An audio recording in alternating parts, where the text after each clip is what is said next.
The air was crisp on a spring morning in Littleton, Colorado. Students strolled across the campus, laughter spilling from locker doors, unaware that what they thought was a normal day would become the darkest in their lives. As the clock neared 11:19 a.m., two seniors slipped through the west entrance, each carrying bombs.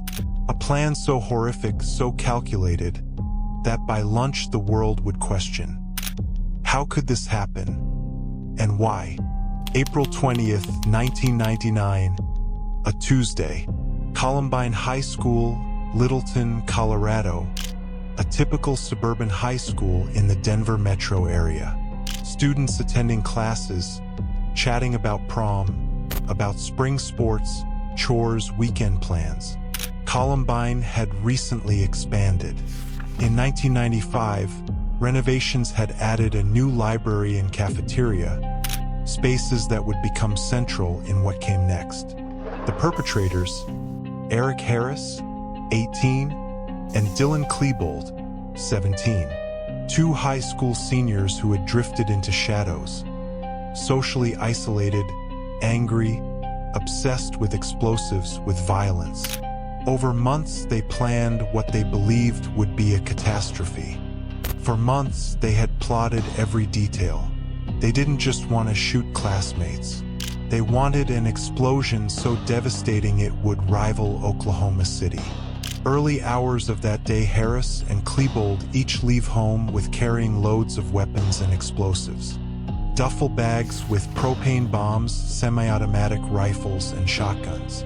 Their plan was to detonate bombs in the cafeteria to kill as many as possible, then shoot survivors escaping. At 11:10 a.m., they arrived wearing black trench coats.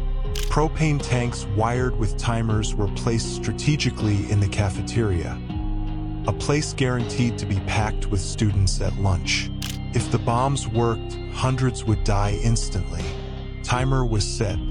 They returned to their cars, expecting the bombs to explode at 11:17. But the bombs failed to detonate. Maybe it was a mechanical failure? Some sources say timers misset. The catastrophe they intended never takes off, and so the killers turned to their backup plan. At 11:19 a.m., Eric Harris raised his gun outside the west entrance and pulled the trigger. The first student fell. Panic swept across the schoolyard. Some thought it was a senior prank. Others froze, not yet understanding the danger. Then more shots rang out. Windows shattered. Blood spilled across the pavement. Students scattered, some diving behind cars, some sprinting across the lawn, others trapped with nowhere to run. Inside, teachers began locking classroom doors, whispering frantic instructions to terrified children. Get down. Stay quiet. Harris and Klebold moved through the school with chilling confidence. They fired into hallways, through doorways, at anyone who crossed their path. The fire alarm screamed, triggered by smoke and chaos, but the noise only added to the terror. Hallways was filled with the echo of screams and gunfire. One teacher, Dave Sanders, did his best to guide students to safety. Suddenly, a bullet struck him. He sacrificed his life to protect others by bleeding to death in a science room while his students held his hand, praying help would come in time. At 11:29 a.m., the killers entered the library. Dozens of students crouched beneath tables, hiding, praying not to be found.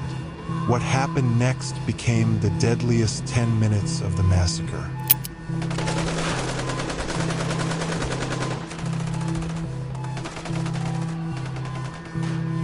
They laughed, they taunted, they called out names. They fired under desks, killing indiscriminately. Some students were executed where they hid. Others were spared, left trembling in silence as their classmates died inches away. For those trapped inside, the sound of boots on tile, The click of guns being reloaded, the screams and final words of friends. Those moments would never fade. Meanwhile, outside the cafeteria, students had been streaming out when the bombs didn't explode, only to find themselves under fire. The scene was lawless, with horror in every corridor. Authorities received 911 calls with chaos of information. Shots inside, people down, many screaming. Some think it's a joke. Some can't believe it's happening in a school. But there was delay with confusion over what is really happening. SWAT units hesitated. Protocols were unclear. The assumption was bombs still active, hostages, which slowed a full assault. By now, police had surrounded the school, but confusion and fear of hidden bombs kept them from rushing in. Parents gathered outside, watching in horror as their children called from inside classrooms, whispering into phones, "There's shooting! Please help us. We don't want to die." Inside, the gunfire slowed. The killers roamed, firing sporadically, setting off small homemade explosives that filled the air with smoke. For nearly 47 minutes, no law enforcement enters the library despite it being the raw center of the massacre. Victims continue to bleed. Lives could have been saved. At 12:08 p.m., after nearly an hour of terror, Eric Harris and Dylan Klebold turned their guns on themselves in the library. Just like that, the massacre was over. But the silence that followed was unbearable. Bodies lay scattered across classrooms and hallways.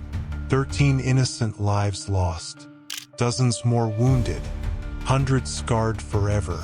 When SWAT teams finally entered, what they found was carnage. Blood on the floors, bullet-riddled walls, abandoned backpacks, notebooks, half-eaten lunches. A snapshot of a school day frozen in tragedy. Families were reunited outside. Some ran into their children's arms. Others waited in agony, only to hear the words no parent ever wants to hear. "I'm sorry. Your child didn't make it." The cafeteria bombs never exploded. The worst-case scenario was avoided, but what did happen was already unthinkable. The names matter. Victims like Rachel Scott, 17, Daniel Mauser, Isaiah Shoels, Kelly Fleming, and many others, each with dreams, fears, lives. A teacher, William Dave Sanders, who tried to help students, dying after hours. Survivors, those who hid, those who ran, those who shielded others. Some wounded physically, many scarred mentally. Lifelong trauma, nightmares, guilt. Why me? Why didn't I help? For many, Harris and Klebold had been planning for months. They kept journals, videos, made pipe bombs, attempted other bombings. Their ideology was complex. Rage, power, hate, desire to destroy. Bullying, social isolation, mental health issues, fascination with violence and guns. Some relatives says they were outsiders, they felt invisible. There were warning signs, some teachers, classmates noticed changes, but no one could or would connect all the dots in time. Columbine was supposed to be unthinkable, but it became a blueprint for violence, inspiring future killers and reshaping how America views school safety. In the weeks and months that followed memorials, funerals, and grief, Littleton and the nation mourned. Journalism, debates about school safety, gun control, how to detect and prevent such tragedies. Active shooter drills, locked doors, zero-tolerance policies. Every student who hides under a desk today, every teacher who rehearses how to shield their class, lives in the shadow of Columbine. And yet, for survivors, the legacy is more personal. Lifelong scars, both visible and invisible.